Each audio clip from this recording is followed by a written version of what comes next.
going on, everyone? Welcome to another edition of the Exporter Sports Talk Show. I am your host, the NFL Exporter, and you are listening to Raw Radio.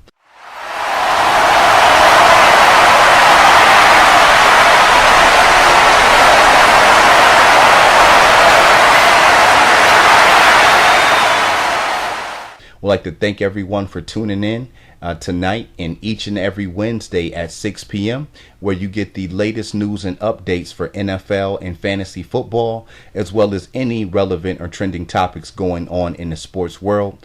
And before we get into our first segment, let's make sure you know how to connect with us online. You can find myself on Twitter or Facebook at NFLExporter.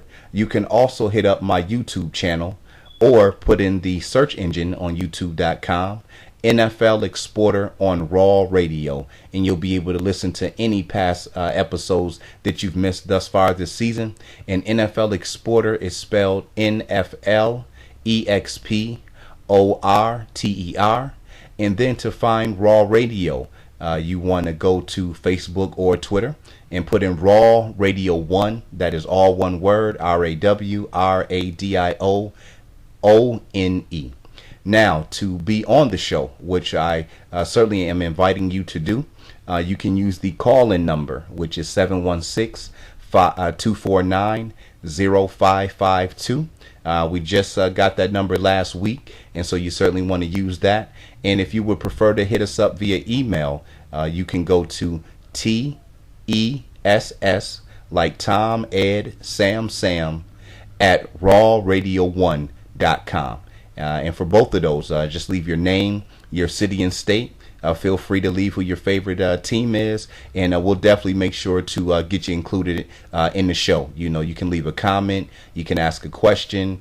If you need some advice for your fantasy football teams, or you just want to talk some football, definitely hit us up on the email, or again the call-in number, which would be the easiest way for you to participate and actually be a part of the show. That number is 716-249-0552. All right, coming into today, the NFL has a plethora of issues going on. They are being closely watched by everyone right now. The biggest story that broke last week after the Ray Rice incident and his videotape coming out of what happened on the elevator between him and his wife was the star running back for the Minnesota Vikings, Adrian Peterson. Now, Peterson was arrested. He's indicted on child abuse charges.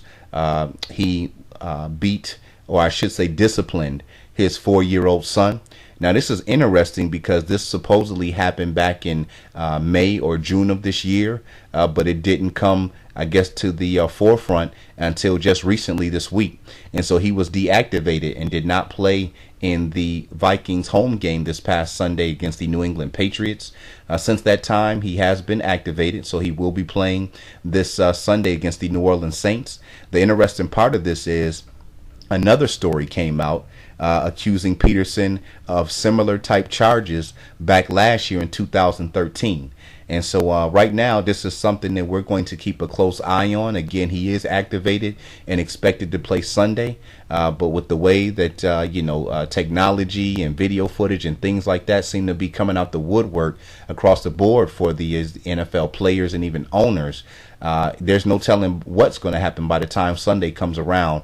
I seen this morning on NFL.com that the governor of Minnesota came out and says that he thinks Peterson should not be playing until things get situated. So you know that the media and people in power certainly have a heavy say-so on things, and we'll definitely see how that goes. Now, for those of you who did not see the pictures or don't know the full scope on the story, basically Peterson used a switch. I know all of us, are very familiar with one of those. Basically, I'm quite sure everybody's been sent out to the backyard at least once or twice by a grandparent, especially, back in the day as a kid.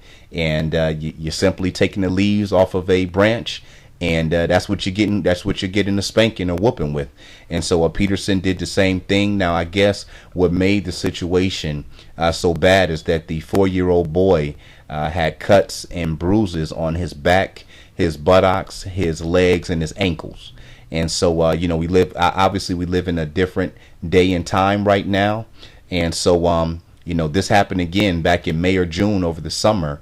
From what I'm hearing, I guess it was one of his other children who made the call in. Now, the kicker in this story, once again, is that Peterson, now a story is coming out, or allegations are coming out, that he used similar discipline on another one of his children back in 2013. So definitely going to be interesting to see how that whole situation plays out. I'm anxious to see, is he going to come out this weekend and run like a madman who's angry and upset? We know that Adrian Peterson is considered the best pure running back in the NFL. Or is he going to come out this week and just be unfocused and have too much on his mind and not be able to produce? However it goes, it's a very tough matchup for Minnesota going to New Orleans, who is 0-2 and desperately looking to get a win. The NFL drug policy that agreement has not been reached yet between the Players Association and the league. We touched on that last week as well, so I won't go into detail on that.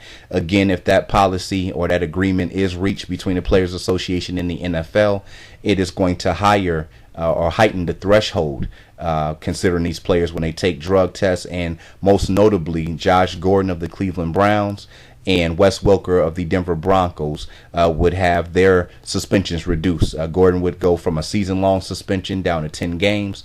Welker has already missed 2 games. He has a 4-game suspension. He may be able to play this upcoming Sunday in their big game at Seattle.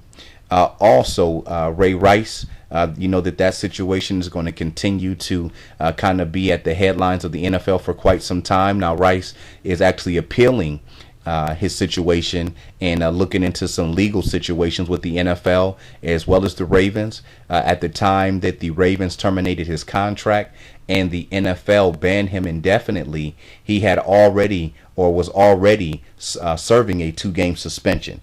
And so Rice is certainly looking for some type of grievance there, and we will have to wait to see how that works out. Also, the league office, the commissioner, a couple of days after that Ray Rice story broke last Monday, the league office and the commissioner are under a ton of heat. There are private investigators who have came forward and said that they sent that same video footage that was released publicly by TMZ this past Monday. That footage had been in the NFL offices already when the incident happened. Now, Commissioner Roger Goodell says that was the first time that he's seen that footage on Monday. But there are reports surfacing that the NFL offices had that same footage months ago. And so we'll watch to see how that unfolds. I'm quite sure if that is truth, then, the commissioner league office are going to be right back under a lot of fire again because people in general just did not like the way that case was handled. How about Jerry Jones, the owner of the Dallas Cowboys? A young lady filed a sexual assault lawsuit on Jones stemming from an incident back in 2009. The young lady is claiming that she does not remember exactly what happened because there was a lot of alcohol involved. This young lady is a stripper or an exotic dancer, whatever the word you like to use. But she claims that Jones forcibly touched her butt, touched her breast, kissed her, and also touched her private parts, her genitals. And so obviously Jerry Jones and his lawyers refuted that. They're denying those charges, saying they're very inaccurate and outrageous. And so that's another one we're going to keep our eyes on to see how that plays out. You also know that the NFL has 2 other domestic violence situations that are coming up very soon. Greg Hardy of the Carolina Panthers and then Ray McDonald of the San Francisco 49ers. I do not know the severity of their cases. The domestic violence can be considered if you just push somebody, you're in a relationship with or grab them. So I don't know if it's to the extent of Ray Rice where they were hitting the women who were involved in these cases. But definitely, if you're looking at the NFL right now, they've got a ton of issues on their hands, and everybody is watching with a magnifying glass to see how things are going to shake out. Some other things that went on in the sports world over the weekend. Floyd Mayweather was able to stay undefeated. His record remains unblemished. He was able to beat Maidana in that second go round between those two. Floyd beat him the first time around and beat him more decisively the second time around. And so at this point in Mayweather's career, there's really not anybody left to fight. The only fight left really is Manny Pacquiao. I don't know if they're going to be able to make that happen. You know, there's a lot of politics and money involved in that one. But again, Floyd Mayweather, congratulations, remains unblemished. And obviously right now is in line, unless he loses to someone, he can possibly go down as the greatest pound for pound fighter ever, fighting close to 50 fights and not losing one single time. Also, congratulations to the Phoenix Mercury, the champions this year for the WNBA. Brittany Griner, Diana Taurasi, and the girls were able to get the job done. This is Griner's just second year. For those of you who watch college basketball for women in the WNBA, know that Griner was the #1 overall pick last year for the Phoenix Mercury. She's dunking the basketball, if you had an opportunity to see that. And I'm not just talking about squeezing it in with one hand. She's throwing it off the backboard. She's dunking with two hands. Brings some real excitement to women's basketball. She looks like she is going to have a dominant career as she won a championship in just her second year. So congratulations to the Phoenix Mercury for winning the women's basketball championship. All right, we are going to take a quick commercial break. When we come back, let's go ahead and talk some fantasy football. It's the NFL Exporter live on Raw Radio. You are listening to the Exporter Sports Talk Show. We'll be back after these messages.